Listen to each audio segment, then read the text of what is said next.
escuta, nem há sentido em meu viver. Tu me dá paz e esperança pra caminhar e vencer.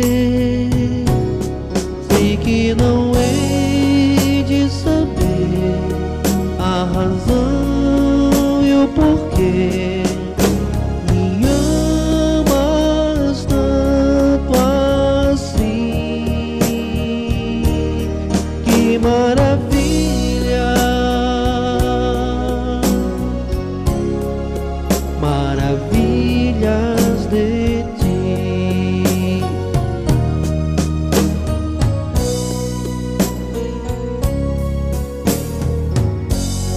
Não sei o que de mim seria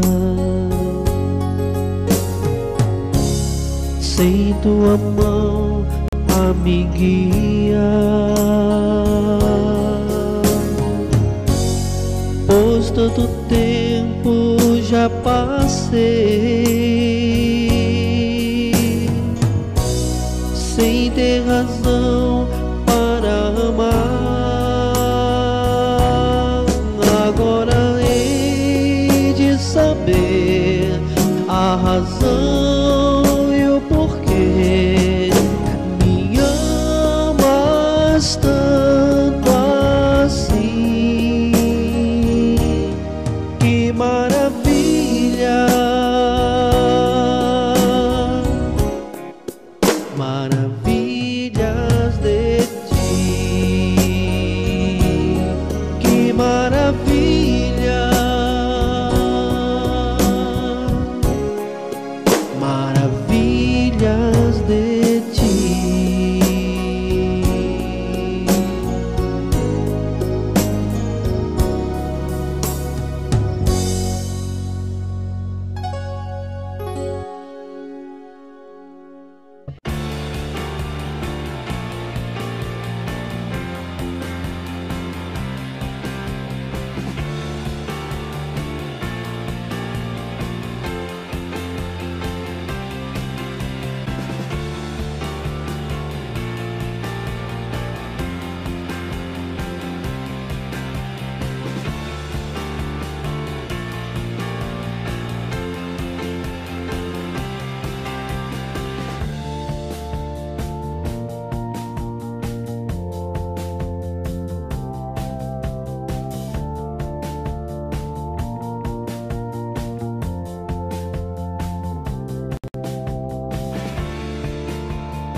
Muito bem, meu irmão, minha irmã, vamos a mais uma mensagem de hoje. Você, amigo e amiga, você que participa aqui do canal, nós vamos à mensagem e à oração. Ontem nós falávamos sobre a questão do Geena, né? Do Vale de Inon, Geena, e mostramos para vocês que Geena era um lixão, um lugar que também recebeu o nome de Vale da Matança, também recebeu o nome de Vale do Inferno. E esse lugar que existia no sul de Jerusalém ficava na parte mais baixa de Jerusalém. E na época dos reis, por exemplo, Manassés, o rei Acais, eles sacrificavam ali crianças, que era um costume dos pagãos, né, dos cananeus, oferecendo crianças a um deus chamado Moloque e também Baal. E esse lugar também se chamava Tofete, Muitos dizem que esse lugar, esse nome Tofete, era como se fosse tambor ou tambores, porque os adeptos dessa religião tocavam tambores na hora que as crianças eram entregues para abafar o grito, o choro das crianças, das pessoas que eram ali sacrificadas. E esse lugar, Jesus usou muito a palavra Geena. Jesus usou esse lugar como uma analogia, como um símbolo, né, das pessoas que faziam perversidade, porque ali depois se tornou um lixão, onde se lançavam ali também animais mortos, restos de animais, onde pessoas que eram punidas pela lei, criminosos, também pessoas que transgrediam a lei de Moisés eram lançadas ali, e ali tinha enxofre, tinha o verme. Então Jesus falava desse lugar. Você sabe que a Bíblia ela foi traduzida para o latim, porque a Bíblia ela foi escrita em 3 idiomas, tá? 3 idiomas. A Bíblia, o Antigo Testamento, praticamente, ele foi escrito no hebraico e uma parte pequena ali no aramaico. O Novo Testamento no grego. E depois ele foi traduzido para o latim, tá? E é sobre isso que nós vamos falar. Então, existiam 3 palavras: Sheol, né, Geena e Hades. E essas palavras, o que Jerônimo fez, um monge, né, um padre, Jerônimo fez, quando o Papa mandou ele traduzir a Bíblia do grego para o latim, ele pegou essas palavras e traduziu como inferno. Então essa palavra inferno, ela é uma palavra que não tem origem nem no grego, nem no aramaico e nem no hebraico. É uma palavra com origem no latim.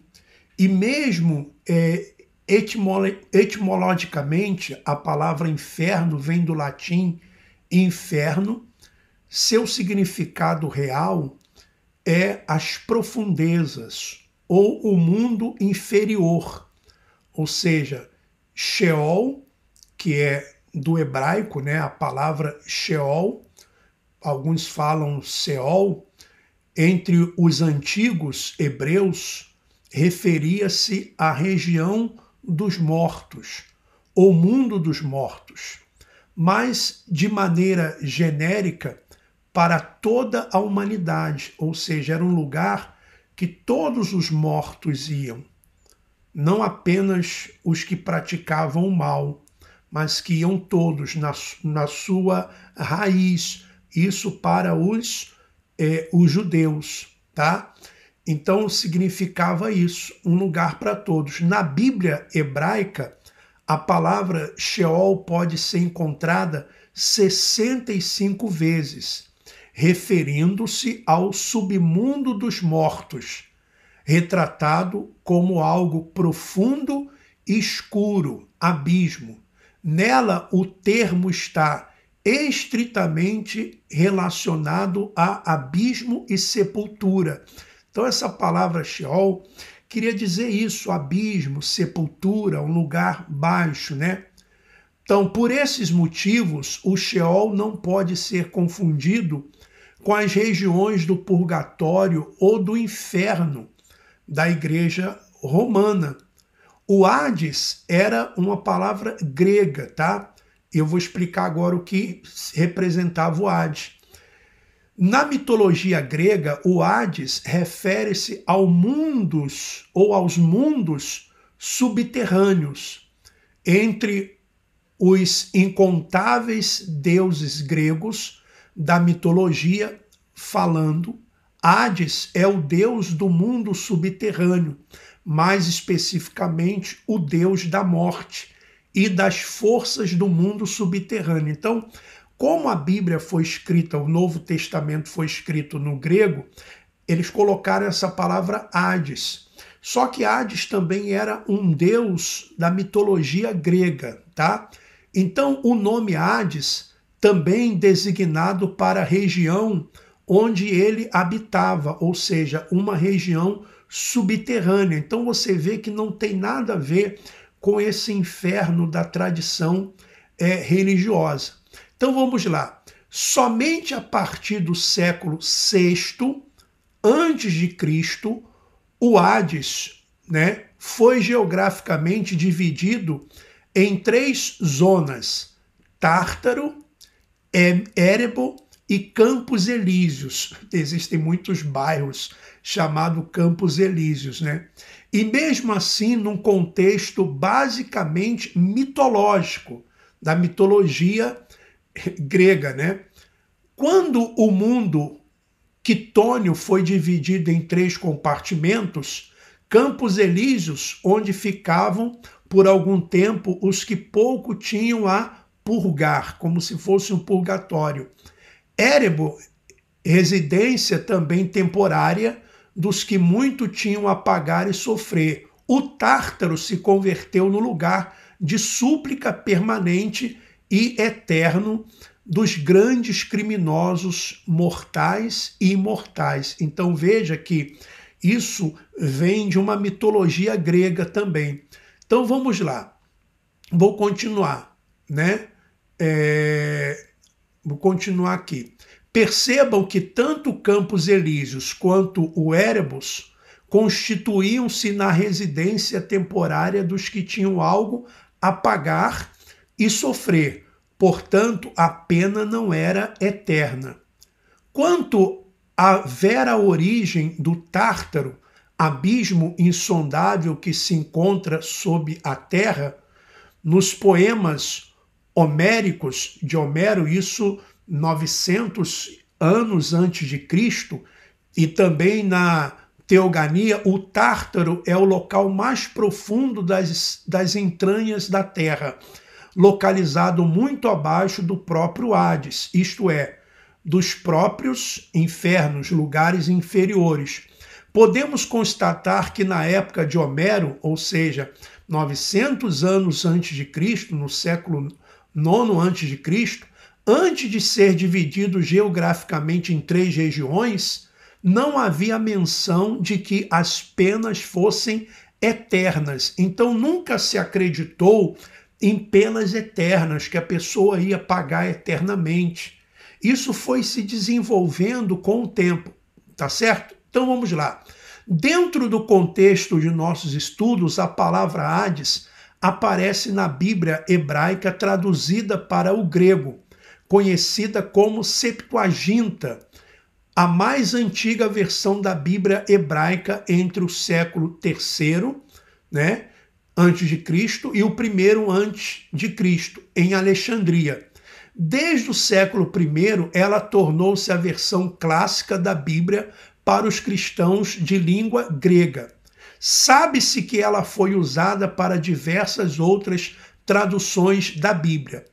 Quando ela foi traduzida, os judeus usaram 61 vezes o termo Hades, sempre referindo-se ao reino dos mortos, mas sem adotar a concepção mitológica de, por exemplo, do deus Hades, da mitologia grega. Eles colocaram Hades, né, os judeus, porque eles criam que era a sepultura, o lugar dos mortos. Tá? Então vamos lá. Agora vamos entender infernos do latim. À medida que o cristianismo crescia em adeptos no mundo romano, surgiu a necessidade de se traduzir a Bíblia para o latim, porque a Bíblia não era em latim, a Bíblia era em grego. Tá? Então, bom, o cristianismo foi crescendo, vão traduzir a Bíblia para o latim. Podemos dividir esse período em 2 fases. Vetus Latina, do século I, e Vulgata Latina, final do século IV, isso já depois de Cristo, tá? Vetus Latina foi o nome dado a estes textos bíblicos traduzidos para o latim antes da tradução de São Jerônimo, conhecido como Vulgata Latina. O que seria Vulgata Latina? Vulgata seria, vem do termo, né, vulgar, uma coisa, mas vulgar no sentido assim, de facilitar a leitura, para que as pessoas tivessem uma leitura mais fácil, tá? Então, por isso, Vulgata Latina. Vetus Latina foi o nome dado a estes textos bíblicos traduzidos, né, para o latim antes da tradução de São Jerônimo, e a tradução de São Jerônimo conhecida como Vulgata Latina, tá? Tradução da Bíblia em latim feita por São Jerônimo. E quando foi isso? O Papa Damaso, em 382, encarregou Jerônimo de uma revisão da tradução existente a Vetus Latina, o que Jerônimo, né, o padre lá, o Jerônimo, fez para o Novo Testamento. Quanto ao Velho Testamento, o monge decidiu traduzir diretamente do hebraico, com exceção dos Salmos, dos quais fez duas diferentes revisões do texto da Vetus Latina, comparando-os com a Septuaginta, tá? Na Vulgata, o que acontece? O que aconteceu quando Jerônimo ele foi traduzir para o latim? Na Vulgata, que é a tradução para um latim mais corrente, que o povo entendia, então, São Jerônimo usou o termo latino inferno para traduzir o hebraico Sheol, o grego Hades e também Geena, que também era uma palavra grega, sem distinção, o que fatalmente causou inúmeros mal-entendidos, uma vez que Geena tinha um sentido bem diverso de Hades e Sheol. Enquanto Sheol e Hades queria dizer sepultura, né? Geena queria dizer o quê? Queria dizer aquele lugar aonde era o lixão, aonde o fogo queimava, onde as pessoas eram jogadas, os animais eram jogados. Então fez uma confusão imensa. E aí, a partir disso, né, vamos continuar aqui. Mal entendido, uma vez que Geena, né, tem um sentido bem diverso de Hades e Sheol. Então causou inúmeros mal-entendidos. O inferno e as penas eternas do Novo Testamento. Como é que surgiu o inferno e essas penas eternas do Novo Testamento? Vimos que o significado das palavras Hades e Sheol foi muitas vezes confundido com a palavra Geena, traduzida por lago de fogo, uma forma simbólica para a destruição eterna.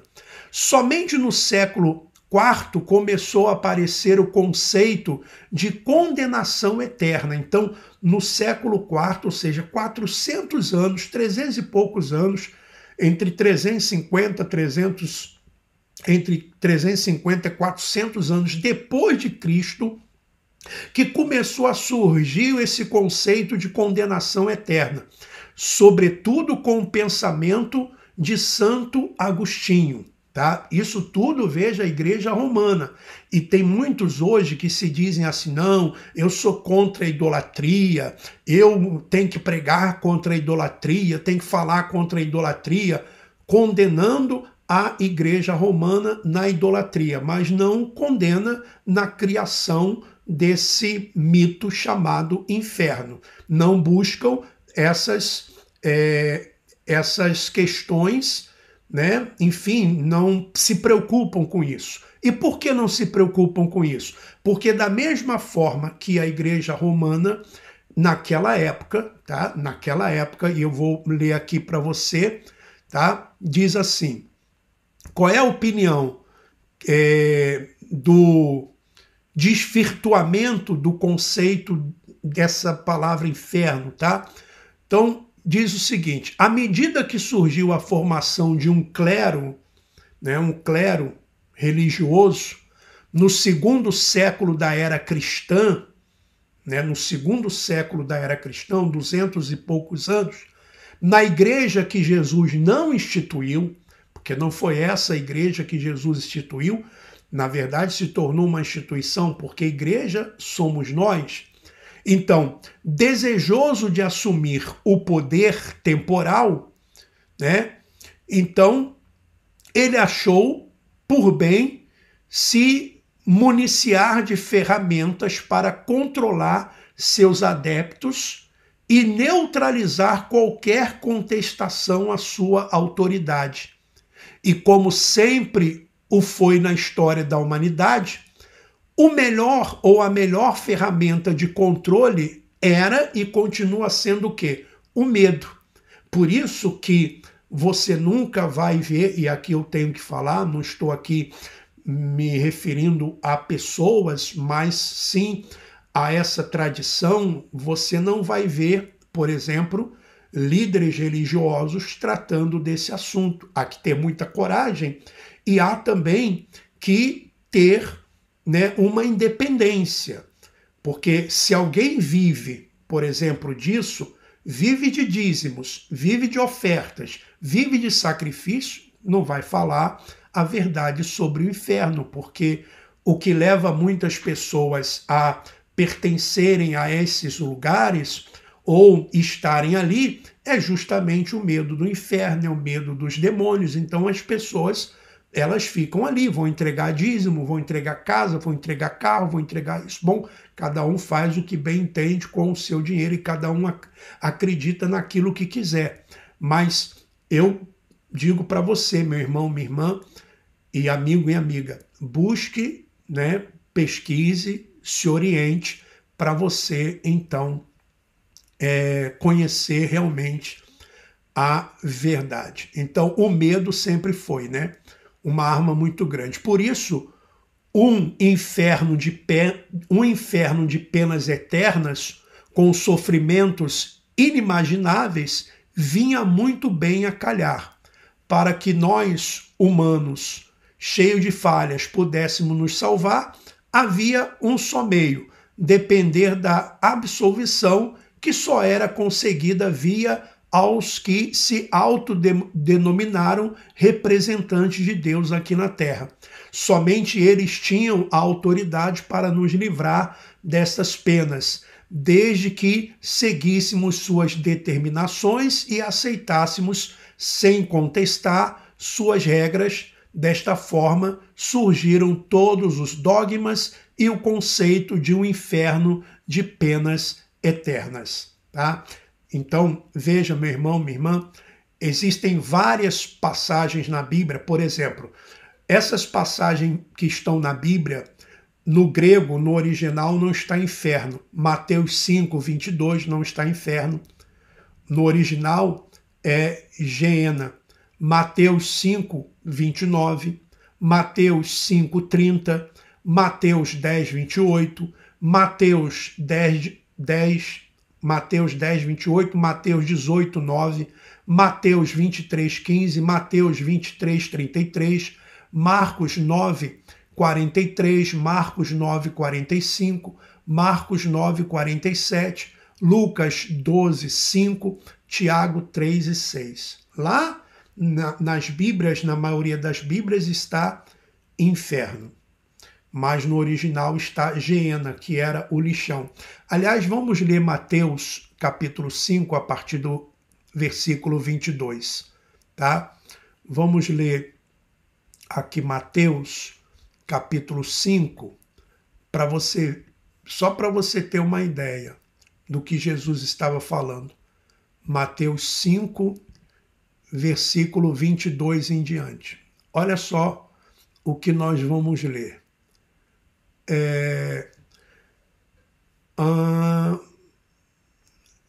Olha só. Versículo 22. Eu, porém, lhes digo que basta irar-se contra alguém para estar sujeito a julgamento. Quem xingar alguém de estúpido corre o risco de ser levado ao tribunal. Quem chamar alguém de louco corre o risco de ir para o Geena. Ou seja, aqui está inferno, né? Nessa Bíblia que eu estou lendo, mas que é a Bíblia que é a Bíblia Nova Versão Internacional. Mas no grego mesmo está Geena, tá certo? Então Jerônimo que mudou, São Jerônimo mudou. Portanto, se você estiver apresentando uma oferta no altar do templo e se lembrar de que aí ele já vem falando outra coisa, tá? Mas você vai vendo que não tem nada a ver. Agora o versículo 29, vamos lá. Se o teu olho direito o leva-o a pecar, arranque-o e jogue-o fora. É melhor perder uma parte do corpo que ser todo o corpo ele lançado no inferno. Você vê que não faz sentido? Olha só, porque não é o corpo. O corpo era lançado aonde? No Geena. Então Jesus estava se referindo a isso. Olha, se o teu olho direito te faz pecar, é melhor você arrancar o olho, isso simbolicamente falando, do que todo o seu corpo ser lançado lá no Geena, lá naquele lugar aonde se jogavam os corpos dos homicidas, dos assassinos, daqueles que infringiam a lei, dos restos dos animais. Tá vendo? Ele diz, e se a mão direita o leva a pecar, corte-a e jogue-a fora. É melhor perder uma parte do corpo do que ser todo ele lançado no inferno. Na verdade, não é inferno, esse inferno que nos apresentaram. Era o Geena, era o lugar, o lixão, era disso que Jesus estava tratando, meu irmão e minha irmã. Veja, porque como que uma pessoa, para não ir para o inferno, ela tem que arrancar um olho? Como que para a pessoa não ir para o inferno, ela tem que arrancar uma das mãos? Não é o corpo. Jesus estava se referindo justamente àquele lugar ali que nós até mostramos ontem para vocês. Vou mostrar mais uma vez aqui, tá? Deixa eu mostrar aqui mais uma vez para você esse lugar que ainda tem em Jerusalém, ainda tem, vê onde está o círculo vermelho. Hoje não é mais um lixão. Na época de Jesus era, na época do rei Manassés, do rei Josias, de Jeremias, também na época de Acais, aí era um lugar aonde se chamava Vale de Inom, Vale da Matança, Vale de Inferno. Foi aí também um lugar aonde possivelmente Judas se suicidou, aonde foi o campo comprado com o dinheiro, as 30 moedas, dinheiro de sangue. E desse lugar aí se avistava também o templo, se avistava o monte. Então, por isso que Jesus faz uma analogia daquele que estava no Geena, vendo aquele que estava no templo, quando Jesus fala ali da parábola do rico e do Lázaro. Tá? Jesus estava se referindo a isso, que era melhor e que não era por ser uma pessoa rica que estava livre de ser lançada, por exemplo, no Geena.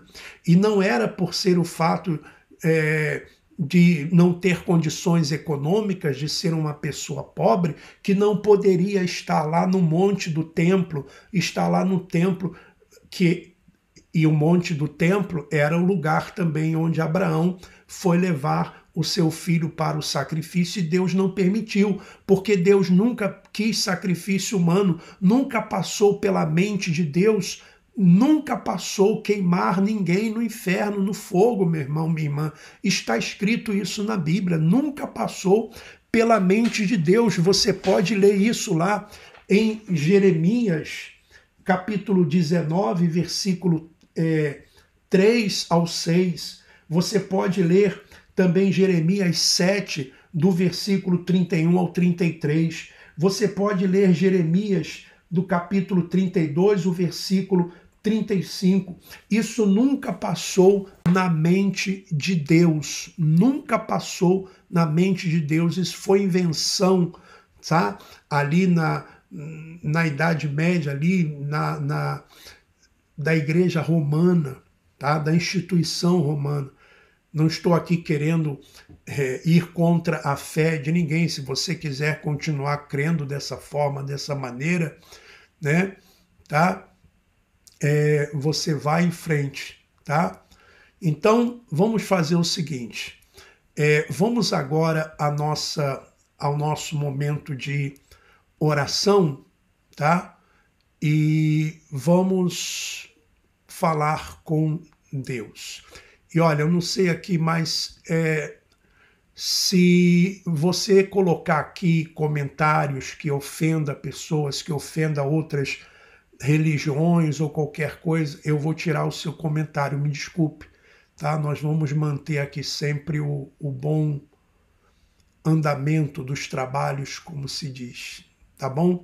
Nós vamos agora à oração, vamos falar com o Pai e se você quiser agradecer, orar comigo, fique à vontade. Vamos orar juntos.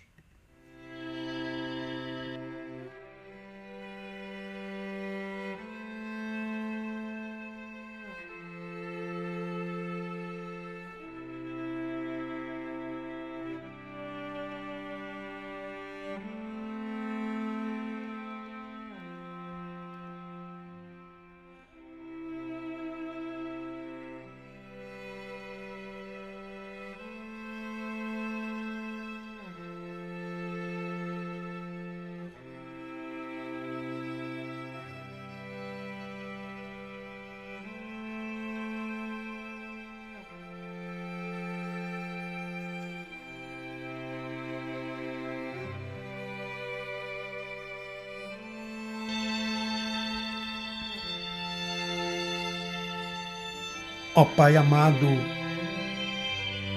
e querido,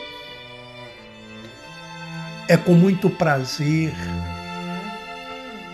é com muita satisfação, muita alegria, que nós estamos aqui para lhe agradecer por mais um dia que o Senhor nos permitiu abrir os olhos, respirar e contemplar tudo que o Senhor criou. Graças te dou por mais uma vez o Senhor nos ter permitido estarmos aqui em comunhão com os irmãos e as irmãs, os amigos e as amigas, para nos aprofundarmos no conhecimento da Tua Palavra e entendermos que nunca foi da vontade do Senhor. Aliás, nunca passou pela mente do Senhor que alguém fosse lançado no inferno, num lago de fogo e enxofre, queimar eternamente. Não posso conceber que um Pai tão amoroso possa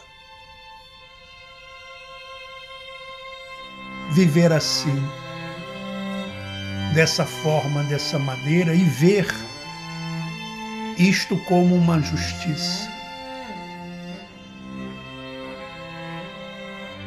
Por isso te agradeço, ó Pai, porque conhecemos esse Deus que é amor, que nos ama tanto. Louvado e glorificado seja o Senhor, digno de adoração.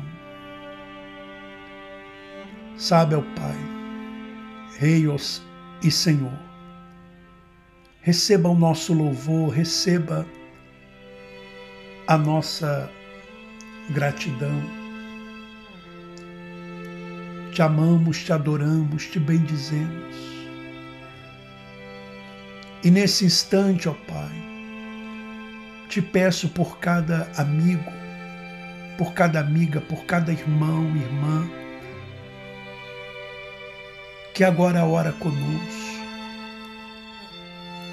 que agora fala também com o Senhor, te adorando, te agradecendo. Obrigado pelo trabalho que o Senhor nos concede, pelo alimento. Obrigado, Senhor, pelas vestes. Graças te damos de todo o nosso coração. Receba, Senhor, nosso agradecimento. Olha para a vida de cada pessoa que ora conosco, que coloca diante de Ti as suas lutas, as suas necessidades, que coloca diante de Ti, meu Pai, as suas ansiedades e preocupações. Porque qual é o pai, a mãe, que não se preocupa com os seus filhos? Qual o irmão, a irmã, que não se preocupa com seus irmãos, que querem vê-los bem, porque todos querem, de alguma forma, de alguma maneira, ver os seus familiares bem. Sabe, meu Pai, seja o Senhor com essas pessoas, enchendo-as de paz, de vida, enchendo-as de forças. Soberano Deus, dando saúde. Olha para aqueles que estão buscando entendimento,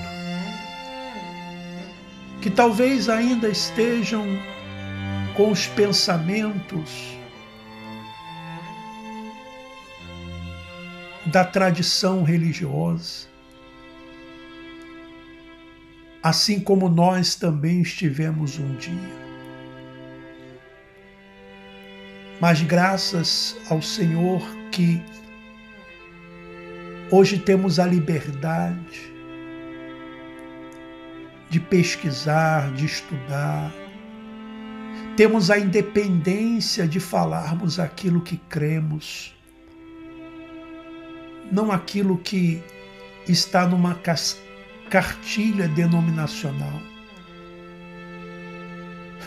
Meu Pai, eu peço também por aqueles que de alguma forma, de alguma maneira, pensam que nós somos contra eles. Nós não somos contra quem quer que seja. Apenas passamos aquilo que cremos através da Tua palavra, ser o mais coerente. Mas cada um tem a sua fé, cada um tem a sua crença e siga aquilo que quiser seguir. Ó Pai, louvado seja o Senhor. Te adoro, te amo, Senhor. Oro também por aqueles que estão em presídios,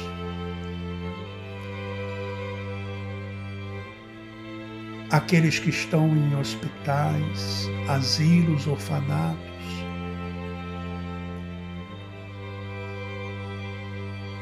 aonde quer que esteja uma criança, moradores de rua, idosos, que chegue a tua graça, que chegue a tua compaixão e a tua misericórdia. É o que eu te peço. E todos os que creem digam, assim seja.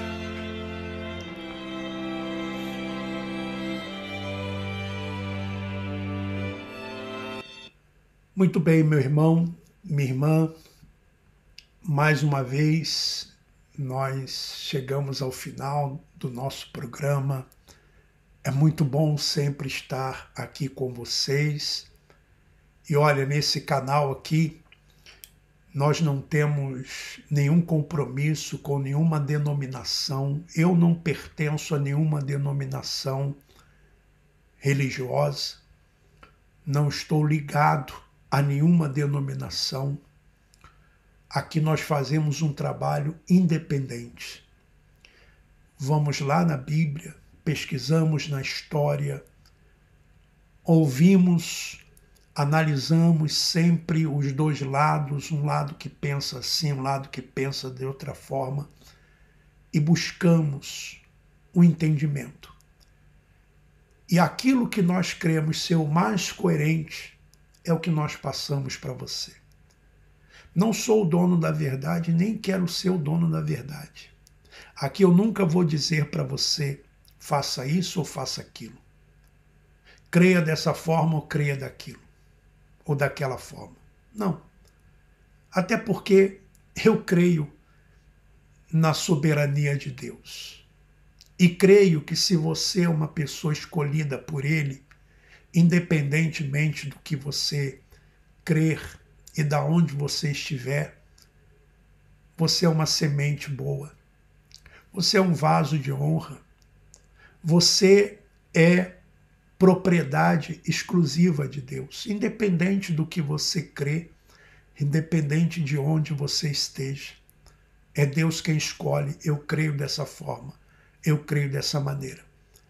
E se você pensa dessa forma, dessa maneira, e eu quero até agradecer as pessoas que têm nos ajudado, e se você quiser nos ajudar também de uma forma voluntária, nós temos um Pix, onde você pode nos ajudar, você pode fazer uma contribuição, tira aí um print da tela e você nos ajuda. Você contribui com o que você quiser, com o que você puder, da maneira que você quiser. Você nos ajuda aqui com a internet, você nos ajuda aqui com o programa, enfim, você nos dá o seu apoio se você assim desejar. Tá bom? Lembrando que domingo nós teremos a igreja em casa às 10 horas da manhã, horário de Portugal, 6 horas da manhã, horário da Argentina, horário do Brasil. Tá bom? Eu vou ficando por aqui. Que Deus continue abençoando a todos. Obrigado a todos aí que participaram do chat, dando comentário, dando like. Tá bom? Forte abraço a todos e vamos em frente. Abraço.